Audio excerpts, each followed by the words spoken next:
حدیث پاک میں آتا ہے کہ عورت نے ایک بلی کو پالا تھا، نہ اسے چھوڑتی تھی کہ کچھ کھا لے، نہ کو کھانا دیتی تھی، اسی حال میں مر گئی تو اس کی وجہ سے وہ جہنم میں داخل تھی۔ یہاں بھی پرندے پالنے کا بہت شوق ہوتا ہے لوگوں کو، کبوتروں کو بیچاروں کو گھماتے رہتے ہیں، پیاسا پیاسا اترنے نہیں دیتے، وہ پیاسے پڑکتے رہتے ہیں، نہیں اترنے دیتے، کیا زیادہ اس کو اڑنے کی عادت ہو جائے؟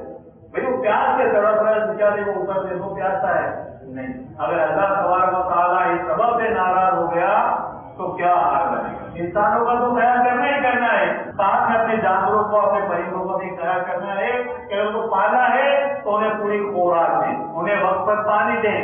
سنتوں کا میں چرچا کروں رات دن، ہوا تا ایسا جذبہ پائے چار یار، ہوا تا ایسا جذبہ پائے چار